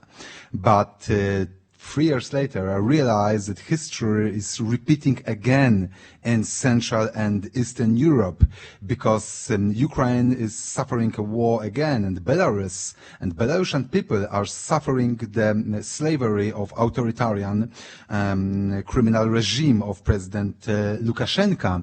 And what is extremely important in these borderlands is that even though it used to be the borders of Second Polish Republic, it was in fact extremely multicultural region in which you could meet Germans, Czech, Carpathian, Ukrainian mountaineers, Ukrainian, Belarusian people, Poleshuks, Latvians, Lithuanians, native inhabitants of Masurian district. So in these borderlands, and of course Jews, and so in these borderlands, you could, like in they were focusing this multicultural universe of Central Europe, and I think this is something that is most exceptional for our region, that it is super multi-ethnic, multinational, multicultural, and multi-linguistic, and it always used to be so, even though 20th century totalitarianism were trying to change it. And to start our journey, this is a region called the Bieszczady mountain range. It used to be inhabited by Carpathian mountaineers, Highlanders, Boiks, and Lemkos people. Maria, she spent her whole life in one remote village deep in these mountains, and during her life, she was actually living in 5 different states. She was born in Czechoslovakia, then the Hungary came. After Hungary, there was a German occupation, then the Soviet Union came, and finally, currently, she is living in independent Ukraine. And she has never left her village, even for 1 hour.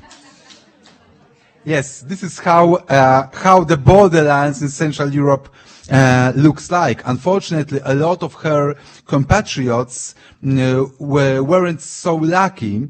Around 500,000 inhabitants of this region were deported into Russia in the aftermath of the Second World War, where Polish people were deported from what is currently Western Ukraine and Western Belarus inside the current Poland.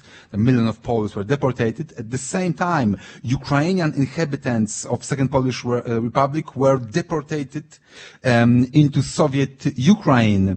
And some of them were deported close to Odessa, for instance, from mountains to grasslands close to the Black Sea, to a totally different environment. They were deported deprived of their land.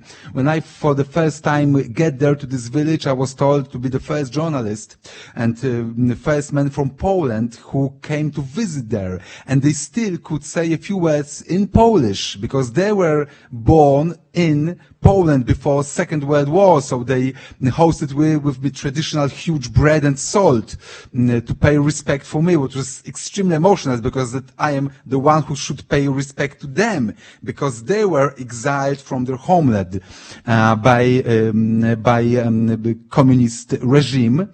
Okay, but let's move forward to the east to so-called Czarnohora Mountain, and this is former meteorological and astrological observatory that was built on the top of the Pope Ivan Mountain, and currently it is rebuilt, reconstructed in cooperation between the University of Warsaw and Pietowski University in Ukraine, and there is going to be joint Polish-Ukrainian research center created. So I think this is a great example of Polish-Ukrainian cooperation, and this reconstruction is still going on despite the Russian criminal aggression against Ukraine. Close to this place you can see this barbed wire, and this is how border during the Soviet times looked like. This is called Sistema, and this barbed wire was encirculating the whole Soviet Union. But currently the only remnants of that you can find there in Chivchinsky Mountain in Ukraine. So you can obviously see that inside Soviet Union there were a lot of concentration camps, lagers, but also Soviet Union itself was like one great concentration camp encircled with barbed wire. Let's move further. This part of former borderlands is inhabited by also Highlanders, Hutzels, exceptional people, but I'm going to come back to the story of Maria at the very end of my presentation. Going up to the north, we are reaching Wolin region, the place that is particularly difficult in Polish-Ukrainian relations because around 100,000 people were killed in so-called Wolin massacre by Ukrainian nationalists. However, I would like to mention that there were also a lot of righteous Ukrainian people who were killed by nationalists, the Ukrainians who were trying to help Polish people, who are trying to keep them safe, who very often deny to participate in the massacre as the fathers and as the parents-in-law of Sofia, parents of her husband, didn't want to take part in killing Polish people, and they were killed by Ukrainian nationalists. So I would like also to pay a tribute to all Ukrainian righteous people who were rescuing their Polish neighbors during Second World War. And the next part of the border are swamps, so-called Polesie swamps, swamplands. And there we met Mrs. Janina Dąbrowska, the last Polish people who were living there. Unfortunately, she passed away 1 year ago, and she managed to survive the burning down of her village by Nazis, massacres conducted by Ukrainian nationalists, and finally intrusion of Soviet army. And when all these events were happening, she was just trying to find a safe haven deep in the swamps. And she told us that the only nature could protect innocent people from the bad people, from the enemies. So the nature is the sanctuary and is much more friendly than other people. So that is how it looked like in Polesie. Unfortunately, most of the swamps were turned into fields during Soviet Union. So also the native inhabitants of these lands, so-called Poleshuks, are vanishing. This man, Vasily, is 100 years old. He's speaking native Poleshuks language, and he told to her neighbor Elena, you can see her in the background, that you can't die before me, because if you do it, no one will understand me, because you are the last Poleshuk here, the last one who can understand the native language of inhabitants of these swamps turned into fields. And talking about Jews, because Andrew mentioned Jews, this is absolutely correct, because of course, like millions of Jews were decimated during the Holocaust. For instance, here in this former border town city of Lenin, you can notice it is of course a Jewish gravesite. In this village, over 1,000 Jews were killed by Nazis, and only this gravesite remained after this community. It is also exceptional because there you can find this beautifully carved wooden tombstones. This is something absolutely unique. For as far as I know, this is one of only 2 places where you can still find preserved wooden Jewish tombstones. And the last part of the border, in the very north, in so-called Breslau Lake district, and here I can for the first time introduce my wife, because that's important. I was traveling with my wife, and most of the pictures were taken by Kaya. So she was a photographer during this journey. For instance, she took the pictures of this old lady. She was telling us the story of NKVD, so Soviet security service, because she was living on the Soviet part of the border, and she was telling that they were coming in 1937, and they are knocking to the doors of the people, and if they took anyone, no one saw such a person again. So she was telling us the story about so-called Great Terror, but she said that first that she experienced the terror of Nazi Germany, but in 1933 she experienced first the terror of Soviet Union, and then the terror of Nazi Germany, because her father was killed in 1933 during the massacre organized by Germans. She is a Belarusian, and I also would like to emphasize that Belarusians are one of the nations that were the mostly affected by Nazi terror. And the last story, I'm just finishing.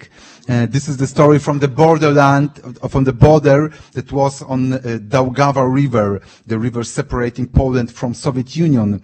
And Janina told us that on the Polish side of the border, the village was at night was always cheerful and noisy, but on the other side, in Soviet Union, there was only darkness, like there was only a void, no any lights, even routers were not crowing.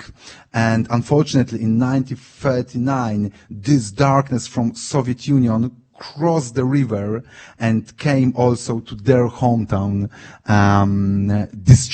decimating the life that they knew before. And something very similar told us Maria, the Hutzil woman, from the beginning of my story. Here she is with my beloved wife Kaya.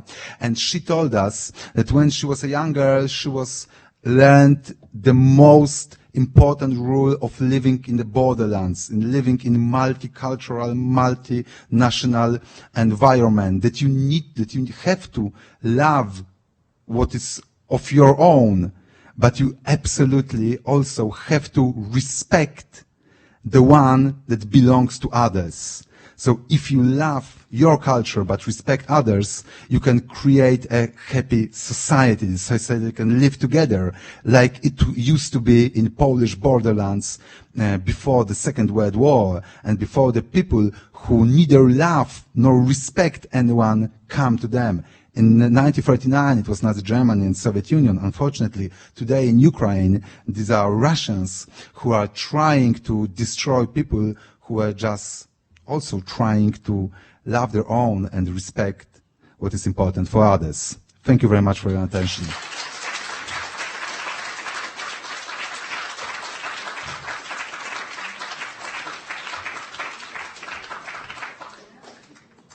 Wow. Every day we open our computers, telephones, and we see the news. But it's never compatible with what we heard just now. We heard a witness. This is so important. Also, second thing that I have just recently, my experience, I couldn't comprehend.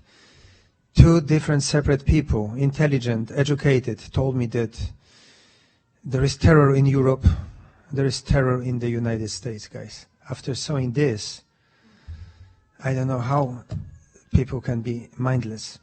Now it's last but one. It's our co-founder of our chapter, Dr. Andrzej Ciszewski. He sent us his material. I think that will be something new. He is a speleologist, so please show this one. Ladies and gentlemen, my name is Andrzej Ciszewski. I am a member of the Explorers Club since 1998. I have been involved in cave exploration for almost 50 years, and I am a leader of expeditions to Lamprechthofen cave system, that is the deepest cave in Europe. In 2012, I started organizing caving expeditions to China, together with my son Michał Ciszewski and my life partner Ewa Wójcik, who is also a member of the Explorers Club since 2009. We explored and documented cave in Dalou Shanmai mountain range in Hubei province together with our Chinese partners.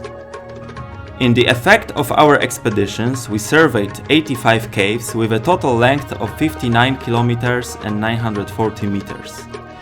In addition, we participated in 3 research projects with partners from the Institute of Karst Geology in Guilin. During these projects, we mapped more than 6,000 meters of cave passages. Our expeditions were based in 2 areas in the vicinity of Lichuan city. We explored caves of different types, including deep vertical pits and spacious horizontal passages. The expeditions were organized in autumn to avoid the risk of flooding, because many sump zones may fill very quickly.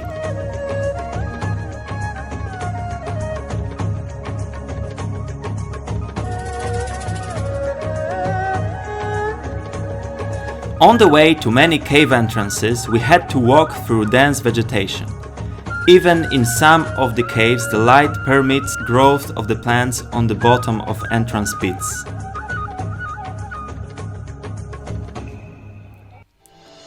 The most interesting cave in our exploration is called Wang Jiacao, a cave of Wang family. It is located in the area of Nulan Pingtun village, where we had our expedition base. In the cave, we reached a depth of 477 meters and we mapped 9,612 meters of passages, but exploration has not been finished. The cave is unique because of its geologic setting and an active underground stream that leads to an extensive periodic sump zone of impressive size. On the way down, we had to traverse over or walk through hundreds of pools. The rock in the cave is very colorful. We found bizarre mud formations and rare speleothems.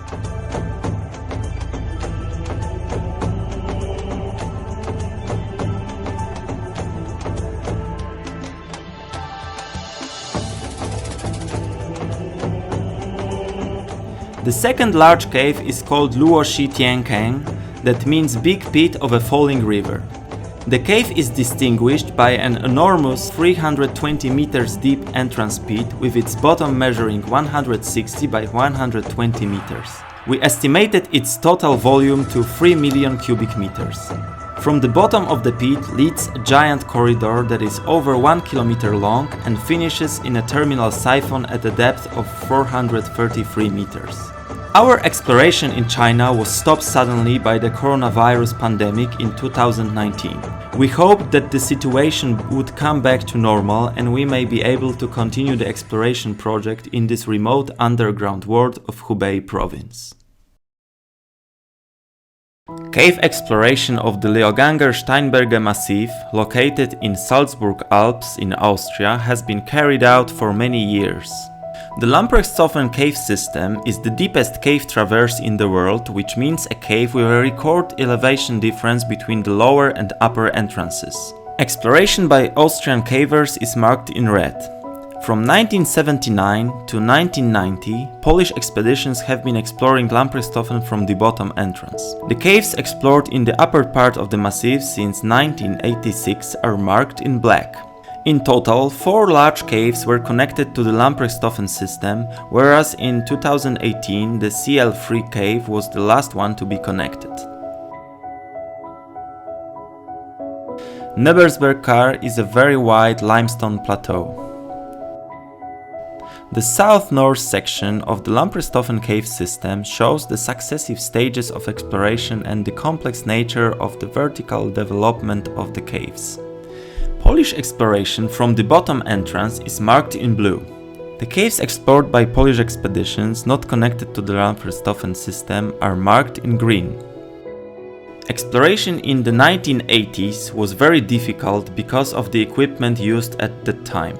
The exploration focused on climbing to the upper parts of Lamprechthofen. In effect, the highest point reached in the cave was plus 1050 meters, which still remains a world record in the category of cave exploration upwards. The camp in the Nebersberg Kar Plateau in 1979. In 1990, the first connection to the Verlorener Weg Schacht cave was made and the elevation difference of 1484 meters was achieved. A year later in winter, the traverse between both entrances of the Lamprechthofen system was made.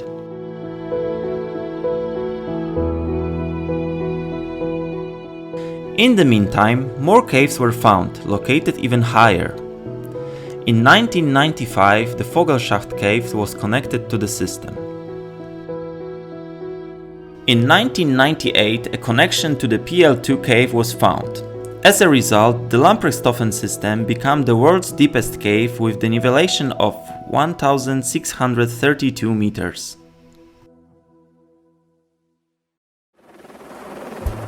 Next, the activity moved to the highest camp located at an altitude of 2300 meters above sea level. The camp was set up in a rocky terrain with no permanent access to running drinking water.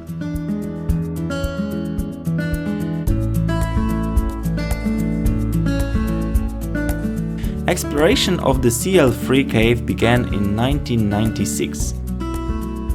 Its highest entrance is very close to the edge of the massif. Often in summer, the cave entrance is covered with a thick layer of snow.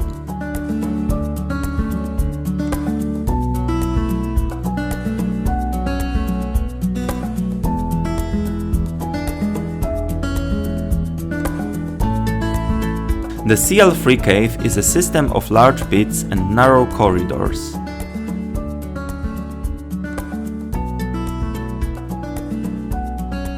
Going deeper into the cave requires huge physical effort.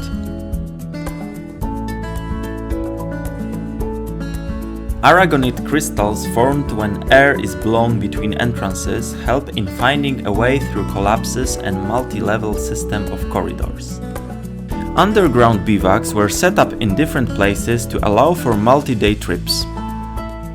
The X-Pit, a great underground void with many corridors leading to a connection with the Lamprechthofen system. Layers of mud that fill the great galleries have formed over the last 3 to 6 million years.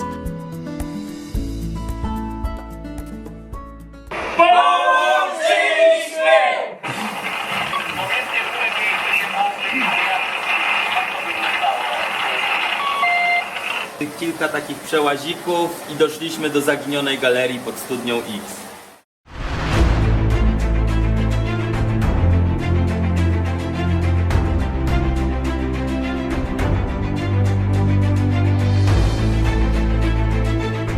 The underground corridors of the system have been surveyed and mapped. During the expeditions, research was conducted in the fields of geology, hydrology and climate, which allowed for a better understanding of the development of this giant cave system. Over 300 caves have been explored and documented in the Massif, and the length of the discovered underground corridors reached 69.3 kilometers.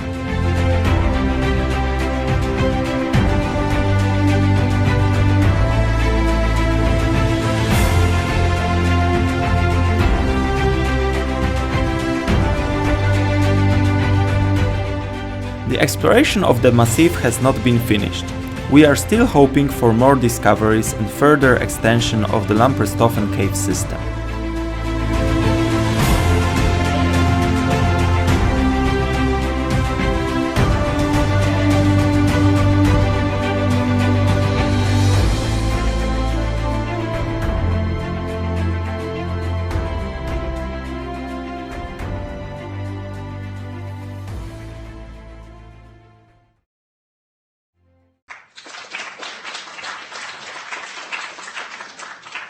Incredible. Just think for the moment. Express Club, Express going and letting us enjoy the beauty of this planet. Not just what we can see on the surface, but look, 1 mile below the surface right now. Okay, and now the last one.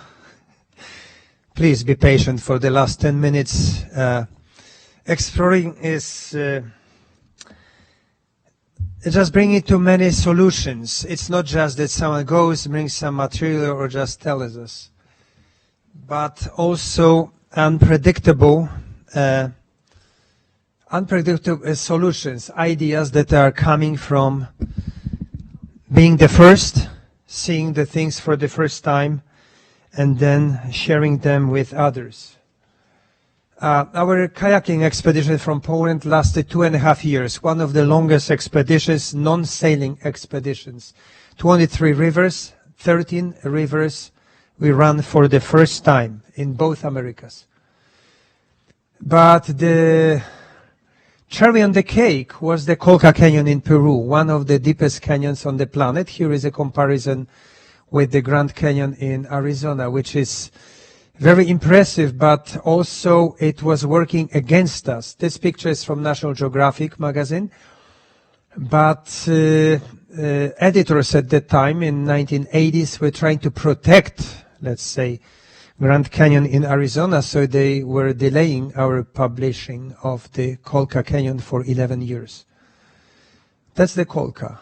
On the right-hand side, 4 kilometers and 200 meters from the river. On the left side, 3 kilometers and 600 meters.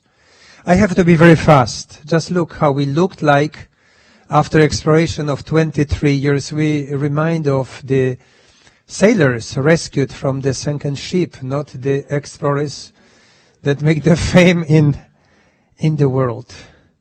Just these 7 boys were received by President of Peru, Fernando Belón de Terry, that was asking us on the maquette of the Colca region, how to develop the region for the tourism. Jacques Cousteau invited us to be advisors on his Amazon expedition. Later on, when martial law was imposed on our country, Mario Vargas Llosa, Nobel Literature Prize winner, was at the head of our committee of support to our country, to Solidarity.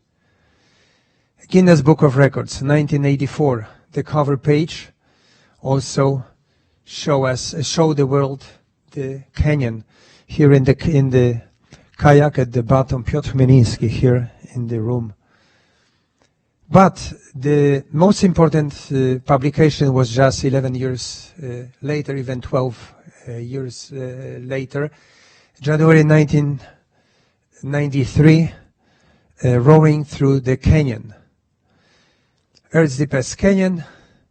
And guys, with our equipment, it was impossible to do it, but we did it. Now, National Geographic equipped us with the modern rafts, vests, safety equipment, and even cameras that were mounted on the rafts to show the view, to our view, to the viewers who are looking at us from the shore of the river. Here, 2 people are missing in the raft under the waterfall. We fished them 50 meters later. It's not piece of cake. The river is falling down about 2 kilometers on the distance of 100 kilometers, which is one of the most difficult rivers on the planet. That's the iconic picture of our expedition. The wall in light is 4 kilometers, 200 meters above us. Once, because we did it 5 times later, once we saw rocks falling because it's very seismic, very unstable terrain, and these rocks were rolling down for minutes and bang, and just crashing at the bed of the river, not too far from us. That's the narrowest part. I show you the deepest, now is the narrowest part. There are a few of them. We can touch both sides of the canyon with the paddle. It's a crack, because canyon is a crack in the mantle of our planet. Again, the same picture. We see where it is located on the left side. It's about 1,000 kilometers south of Lima, Peru. Oh well, once we left the canyon, we started promotion. Local people soon found out that it's a golden mine for them. This is the place called Condor Cross, where every morning there is a show. Condors are coming from their nests and just snooping around the viewers. And pretty soon, local government crossed they just bar the access to the canyon and imposed tickets. Now tourists have to pay $25. In the peak years, which was 1918, 1920, before COVID, 200,000, 250,000 tourists came. Multiply it, it's $5 million cash in a county in Peru, poor Peru. Now it's one of the richest county of that country, and thanks also to our promotion. So condors and government built some parking places which were very soon overfilled. As you see, the road was blocked completely by buses, mini buses, and locals started sending their souvenirs. It's estimated 40,000 families are living directly or indirectly from tourism to Kolka Canyon. So that's the Polish expedition, Canoe Andes, 1979, 1981. The locals are very friendly. They even leave their vests for tourists just to take a picture. And by the way, you see this pyramid on the left, on the top. This is the source of the Amazon River. We think that Amazon is the green hell. It is not true. It starts at 5,600 meters, -3. We measure this mountain, and it's going 5.5 kilometers down to the Atlantic Ocean. Also, the same year when we published in National Geographic, 1993, it was the 40th anniversary of climbing on Mount Everest. I saw the movie about the climbers, about Maoris, and I learned that they have bees, okay, hives of bees, and they are selling honey, but they have lots of time because it's a seasonal job. So after these big climbs, they are going back to Nepal and helping Sherpa people. And I saw on the movie they were building just with hammers, with nails. They're being schools and hospitals. And looking at the miserable condition of local people around Kolka, I was asking myself a question. Okay, we did it. We just make it famous. But what can we do for these local people? And a few years later, I was with my friends from Chicago, and we were in Kolka, and I started talking to this lady. She's leaving home at 4 a.m. on public bus with a bundle of wool and she is weaving all day. At that time, 1990, it was almost 2000 here. She was making $4 American dollars a day. She was very happy. She could support her family and also relatives. Behind her, you can see a wheel of our bus that costs over $200,000. And the income from this tourists was going in, I would say 90-95% out of the canyon. So I just connected this Mallory's business with situation of local people. As an educator, because I'm a teacher, I'm a mathematician, I said, well, if I can teach them English, they will be communicative, they can make more business with tourists. So soon next year, I chose the Chivay, which is the capital city of the Kolka, for my English school. It's a booming town now. It was, when we came first with our expedition, it was almost nobody there. Now there is 8,000 people, 4,000 natives, Indians, and 4,000 searching for fortune, people who are coming to make business. They don't care about anything, about nature, about ecology, nothing, just money. So this is causing problems. Chivay is offering hot springs, so that was even big plus for my volunteers who came with me to teach, because nights are very cold, so in the morning at 4 a.m. you can go and just like here, jump to the pool and warm yourself up. Also, another attraction is a Sabancaya volcano, about 30 kilometers, like 20 miles away. It's safe for us, but it's very impressive when it is erupting. 2004, first group of teachers, volunteers from the States, we came in Chivay. The government gave us a little library. We had to first fix it, put toilet and the glass and, everything. This is a first class, first day. You can see me on the left wearing my expedition stuff because it was so cold at 7 a.m. Kids came before their school. There are kids from public schools who are from poor families and kids from, look at them, but they're very eager to learn. They are scared, but they are really eager to learn. They want to make their life better. And kids from more prosperous families. This is the first laptop they have ever seen in their village.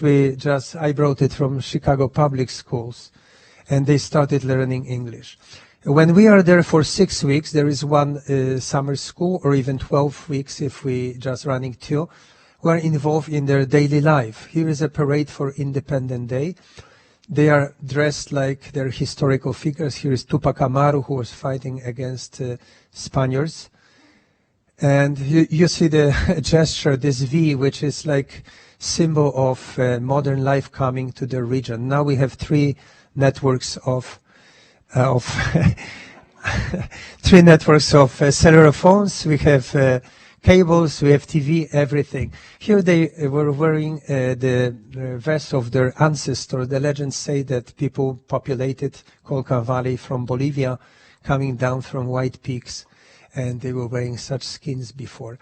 Our ally is local high school in Chivay, Francisco Garcia Calderon, and this is a parade of the younger children of that school. Education was poor at that time. Now is much better, but when we started, it was really difficult. Soon we established an educational foundation in Chicago. We were collecting money. So here is an American store in the city of Arequipa. We bought first multiplayer for tapes at that time, big TV for school, not just for English, but for other subjects.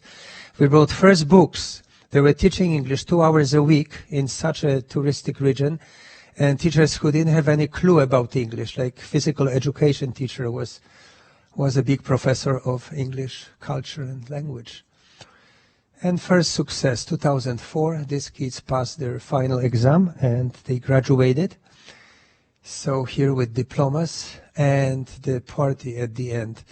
The mayor was so impressed that he opened his office, let's say, White House for us, and they are dancing a classical dance there. There's the dance of love with us, and farewells are very, very difficult. Kids are so, attached to us. They are thinking of us as some gods coming from space and trying to make their life better, which is really true. The mayor was so impressed with our school and with the effects that he said, okay, guys, come out and I will show you something. And he took us out and showed us a brand new cultural center erected here in this village, in this little town. And he said, well, when we have furniture, you're invited next year to teach English here in this structure. So that was the breaking point. Next year we had huge classes, 40 to 60 students in each. We are giving them individual attention. These are kids who are studying tourism. They want to be tourist guides. They are tourists right now. They are at this year. They are tourist guides. Tourist guide can make $80, pays nothing, lives in 5-star hotel or 4-star hotel. And this is incredible income for the local people. They are not running to slums in Lima or Arequipa, but they are proudly showing culture and beauty of their own country. So see, we are teaching them one by one. Also, we are reaching out to the sellers, to the people who are selling artifacts, teaching them at least counting. Okay, if they can count, they can use basic words, they can sell better. You know, if you are a tourist, you have 7 sweaters, yes, in your drawer or somewhere in your closet. Someone is telling you how he made it, what is the material, what is the color, natural colors. You will buy the 8th one, you don't need it, but you will pay, yes? So this is our philosophy. His wife is embroidering for hours and hours these beautiful pictures on her sewing machine and also communicating with tourists. End of school, gifts are always welcome, so we always bring them something. And here dancing again, they're very happy, they don't want us to leave. Soon my foundation was helping them to learn about their own country. We will not believe that, but people who live on the edge of Colca Canyon, they've never been inside. There are trails. And here we found it, we helped them to pay for their graduation trip. First time they went to Titicaca Lake, to Cusco, the heart of Peru, to Machu Picchu. How did it happen? One day they came to my hotel, and a guy told me that there is a delegation. I came down, and they told me that they want me to be El Padrino.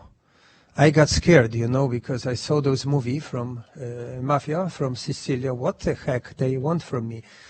But they just explain on the right, there's a teacher and like a leader of the class, graduating class. And they gave me guinea pigs. These are fried guinea pigs here, the cuy chactado. I was not very sure about that, but I couldn't reject. If someone is giving you this in Peru, you have to say yes. So the deal was that foundation that I have to support financially their trip, that we just seen them on the Titicaca, and they are just giving me this gift. So I said yes. We gave them first money. When you have first money, they can complete. Okay, so they went for this beautiful trip, but I didn't eat a guinea pig because as a boy I had one at home. So I gave it to the Peruvian teacher, and they were delighted. Okay, we also organize at the end for weekends. We're taking our volunteers or we're taking our students to the back. You see, at the canyon there is microclimate. It's really tropical climate. There are tropical fruits, veggies, and beautiful lush green vegetation. On the top it can be snow, it can be freezing, but when you go these 2 kilometers down, you can really rest. There are now swimming pools, etc., built for tourists. And we took our group, another group. There is incredible waterfall. They're 250 meters tall, Waruro. People are enjoying their own countries. Guys, I will finish in a few minutes. Please don't leave yet. In a few years, local government was so impressed with our group coming back. They thought that it will be a project for 1 or 2 years and we'll abandon. No. Now we were running it for 19 years. And next year will be the 20th edition. They named the longest street in Chivay, Avenida Polonia, to commemorate our first navigation and our school. That was one of the most happy moments of my life when I could just open this road that is leading to hot springs. Yes, lights, I know what it means. I'm going quack. My school came dressed in their vest and they were dancing for us. Everybody was so happy. And in the middle of the main square, they erected a monument in 3 languages, announcing that from this place, Polish expedition started and discovered for the world the deepest canyon on the planet. In 2006, it was 25th anniversary, and we organized the first international dance festival for the locals. Right side is Peruvians, left side it's ensemble Polonia from Chicago. They came especially to Kolka to dance.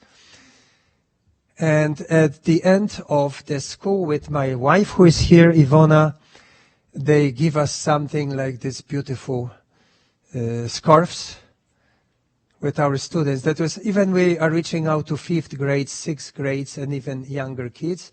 This is the youngest group ever. It was a 5th grade. They're learning some stuff from the fairy tales, you know, on the computer. And here I'm with my wife at the monument. It looks a little bit different today. And we're going back next year to run this project. Our graduation, last one before the COVID. And more people. And we have some feedback. I don't have time to say, but we'll have time now enjoying our reception. So maybe we can talk more about it. We have really good feedback of people who finish even medicine. One student is a doctor of medicine in Arequipa. He went because of our school. And here the last class before COVID, which was firecracker. Kids were really ecstatic, happy, and invited us to come back. And that's what it is on our monument. I'm very happy of that. You know, exploration can lead to many new things, inventions, but here exploration was connected directly with education and with bettering life. I cannot build a house for them or the hospital like Mallory's did, but through education, I believe, and I'm an educator for 32 years, we can change and better lives of new generations, which I hope for the Kolka Canyon. Thank you very much.